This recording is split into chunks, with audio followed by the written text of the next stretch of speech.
Good morning students, welcome to Sanskrit class.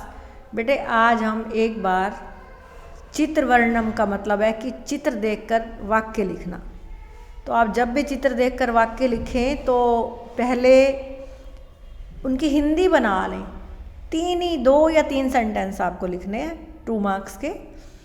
तो आपको लिंग, वचन और विभक्ति का उसी तरह से ध्यान रखना है जैसे आप अनुवाद करते हो, यानी कि मैच का 9 नंबर्स के मैच का खास ध्यान रखना है।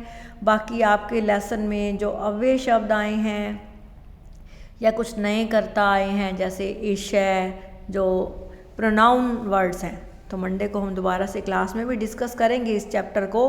जैसे ईशय, एतत्, सै, तऊ, ये कर्ता जो हैं सारे ये सर्वनाम शब्द हैं, इनको हम मंडे को दोहराएंगे दोबारा से। अभी आपको ये देखना है कि चित्र में आपको बॉक्स में दिए हुए वर्ड्स की हेल्प लेनी है और एक आधा वर्ड आप और एक्स्ट्रा भी डाल सकते हैं अपनी तरफ से अगर आपको बनाना आ जाए तो।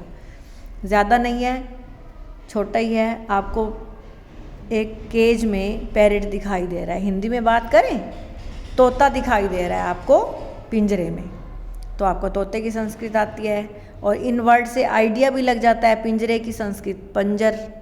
ठीक है, तो पंजरे हो गया। शुक है पंजरे, है कि क्या होती है अस्थि, शुक है पंजरे अस्थि। अब आपको लगता है कि तोता पिंजरे में खुश होगा?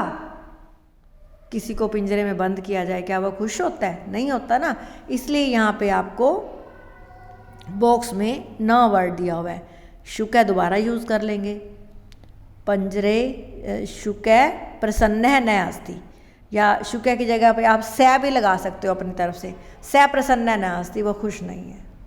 अब जो सेकंड पिक्चर है ना बेटे, एक वृक्ष की है, वृक्ष से फल गिरते हुए दिखाई दे रहे हैं, तो अव्यय शब्द भी इस्तेमाल हो सकते हैं इसमें। अब आपको अव्ययों की हिंदी आनी चाहिए अच्छी तरह से, जो मैंने आपको करवाए हैं। अत्र, एक है, वृक्ष है, अस्थि, और जो वर्ड आपके यूज़ हो जाएं इन्हीं को दोबारा से आपने रफ नोटबुक पर लिख के देखना है। जो वर्ड्स यूज़ हो जाएं उनके को लाइट पेंसिल से बड़ी एक सर्कल लगा देना है, ताकि आपको पता चले कि ये वर्ड्स यूज़ हो गए और ये लेफ्ट हैं, रह गए हैं। ये सेंटेंस रोंग है बेटे, वृक्षे खगा तिष्ठन्ति। इस वृक्ष पर हमें कहीं पक्षी नहीं दिखाई दे रहे, फल गिर रहे हैं, तो हम लिखेंगे फलानी वृक्षात पतंती। 3 ही वर्ड रह गए, वृक्षात फलानी पतंती, ठीक है, या फलानी वृक्षात पतंती, बोथ आर राइट। ठीक है, अब अगले पेज पर आ जाइए। आपको कर्ता और क्रिया के वचन का ज़रूर ध्यान रखना है। जिस वचन का कर्ता है उसी वचन की क्रिया होनी चाहिए, जिस पुरुष का कर्ता है उसी पुरुष की क्रिया होनी चाहिए। जैसे कि मैंने आपको 1 to 9 मैजिक ऑफ 9 नंबर सिखाया, उसको आपने माइंड में सेट करके चलना है। कोई एक आधा वर्ड आप थोड़ा बहुत चेंज भी कर सकते हो। अब है कि 2 सेंटेंस लिखने हैं। चूहा दिखाई दे रहा है और उसके पास क्या पड़ा है, आपको ऐसे पिक्चर से नहीं पता चलेगा, वर्ड से पता चल सकता है। मोदकम दिया हुआ है, मोदकम मीन्स लड्डू। यह चूहा है, एष्या मुष्क अस्ति, और मुष्क मोदकम खादती, चूहा लड्डू खाता है। क्या है, सा बाला अस्ति,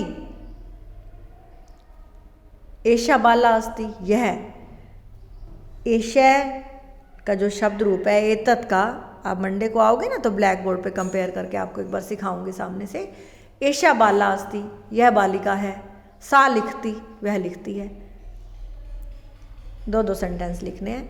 अब है पठती, पढ़ता है, पुस्तकम पुस्तक, अत्र मीन्स यहाँ, अनेकानि मीन्स अनेकानि, संति मीन्स हैं, पुस्तकानि मीन्स पुस्तकें, बाला मीन्स बालिका, चित्र मीन्स तस्वीर में।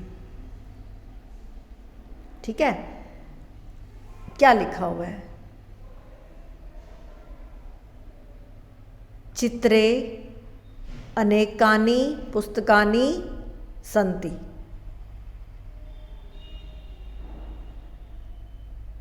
चित्रे अनेकानि पुस्तकानि सन्ति।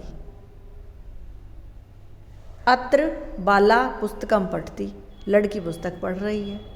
बस एक वर्ब आनी चाहिए, एक सब्जेक्ट आना चाहिए। अब क्या है देखो, मम्मी दिखाई दे रही है, बच्चा दिखाई दे रहा है, टेबल, डाइनिंग टेबल भी लगी हुई है और किचन भी लगी हुई है। 2 ही सेंटेंस बनेंगे। कौन पका रहा है खाना? माता। माता की संस्कृत क्या होती है? अम्बा। अम्बा पचती, अम्बा भोजनम पचती, माता भोजन पका रही है। बाला खाती, बच्ची खा रही है। डन। अब आगे के जो ये एक्सरसाइज है ये आपने सैटरडे और संडे में पेंसिल से फिल करनी है, ठीक है? आप ट्राई करेंगे, फिर हम मंडे को दोबारा से इसको करेंगे, रिव्यू करेंगे इस लेसन को, ठीक है बेटे? ध्यान से इस लेसन को सुनना है और इस एक्सरसाइज को कंप्लीट करके लाना है। बस आज के लिए इतना बच्चों। आपका दिन मंगलमय हो। धन्यवाद।